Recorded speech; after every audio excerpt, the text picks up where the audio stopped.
اسلام کے اوپر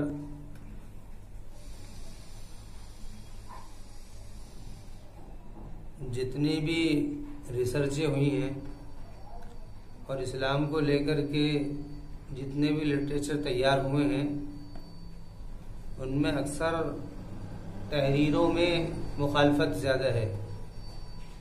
جتنے بھی لٹریچر ملیں گے آپ کو، جتنی زیادہ قرآن کے اوپر مخالفت کے کتابچے ہیں اتنی کوئی دھارمک کتاب نہیں ہے کہ جس کے اوپر کوئی مخالف کتابچے یا تحریریں ہوں.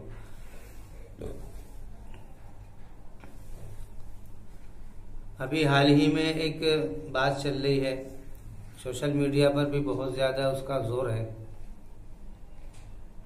کہ قرآن کریم کے اندر کچھ ایسی آیات ہیں کہ جو کہ انسانیت کے خلاف ہیں اور وہ آتنکواد کو اور اس کے علاوہ ظلم کرنے کو اور اس کے علاوہ جو بھی آپ لفظ اس کے اندر استعمال کر سکتے ہیں برے، ان ساری چیزوں کو بڑھاوا دیتی ہے.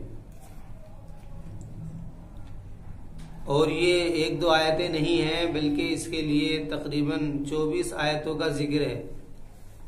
جن لوگوں نے 24 کہی ہے، 24 آیتیں نہیں ہیں، یہ تقریباً 26 آیتیں ہیں کہ جس کے اندر یہ مضامین ہیں. اور یہ بات صحیح ہے کہ یہ سارے مضامین ان آیتوں کے اندر ہیں. قرآن کریم کے اندر یہ مضمون ہے. مثلاً 10ویں پارے کے اندر ہی آیت ہے سورہ توبہ اور سورہ انفال اور سورہ بقرہ. تقریباً یہ 3 صورتیں ہیں جن کے اندر یہ ساری آیتیں ہیں. ان میں اکثر حصہ تو سورہ توبہ کے اندر ہے، پھر اس سے کم سورہ انفال میں ہے اور پھر سورہ بقرہ میں، جو دوسرے پارے کے تقریباً پاؤ اور آدھے کے بیچ میں ہے. سب سے زیادہ جو زیر بحث آیت ہے وہ سورہ توبہ ہی کی آیت ہے. فَإِذَا انْسَلَخَ الْأَشْهُرُ الْحُرُمُ، یہ سورہ توبہ کی 5ویں نمبر کی آیت ہے. فَإِذَا انْسَلَخَ الْأَشْهُرُ الْحُرُمُ فَاقْتُلُوا الْمُشْرِكِينَ حَيْثُ وَجَدتُّمُوهُمْ وَخُذُوهُمْ وَاحْصُرُوهُمْ وَاقْعُدُوا لَهُمْ كُلَّ مَرْصَدٍ، یہ آیت ہے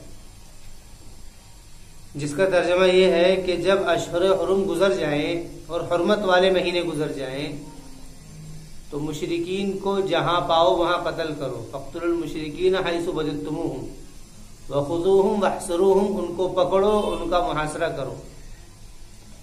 یعنی جو بھی طریقہ ہو سکے ان لوگوں کو پکڑ کر کے ان کے ساتھ میں یہ برتاؤ کا وہ کیا جائے. یہ قرآن ہی کی آیت ہے. تو یہ آیت جو ہے اور اس کے علاوہ اسی سے ہی ریلیٹڈ مضامین کے اعتبار سے جو آیتیں ہیں وہ بھی ایک ذریعہ بنی ہوئی ہیں کہ جس کو لے کر کے بہت زیادہ ہنگامہ چل رہا ہے. اور عام طور سے علماء اس کا جواب دیتے ہوئے آئے ہیں. ایسا نہیں ہے کہ یہ ایشو پہلی مرتبہ ہی اٹھا ہے، یہ ایک زمانے سے چل رہی ہے بات اور علماء نے اس کے بہت سارے جواب بھی دیے ہیں. لیکن یہ بات ختم ہونے کو نہیں ہے. جب بھی کوئی مسئلہ آتا ہے فوراً بعد میں اس کے کچھ مسائل درپیش ہو جاتے ہیں، کبھی کسی بات کو لے کر کے کبھی کسی بات کو لے کر کے برابر کچھ نہ کچھ باتیں اٹھتی ہی رہتی ہیں اور مانگیں یہ کی جاتی ہیں کہ اس کو ختم کیا جائے. یہ دھرم کوئی مذہب نہیں ہے اسلام، یہ تو ایک پولیٹیکل لائن کو بڑھاوا دینے کا، اور جیسے کہ جو کہ لوگ پولیٹیکل لائن میں ہوتے ہیں اس کو پیش کرنے کا یہ ایک کتابچہ ہے. یہ کوئی اسلامک کتاب یا دھارمک کوئی کتاب نہیں ہے کہ جس کی بنیاد پر یہ کہا جا سکے کہ یہ ایک یعنی بک ہے ریلیجن، یہ دھرم کی کوئی بک ہے، ایسا نہیں ہے. اصل میں اس میں 2-3 باتیں عرض کرنی تھی. ایک بات تو یہ ہے کہ عام طور سے لوگوں کے ذہنوں کے اندر یہ بات ہے کہ دھارمک کتاب وہ ہے جو کہ آستھا سے جوڑتی ہے،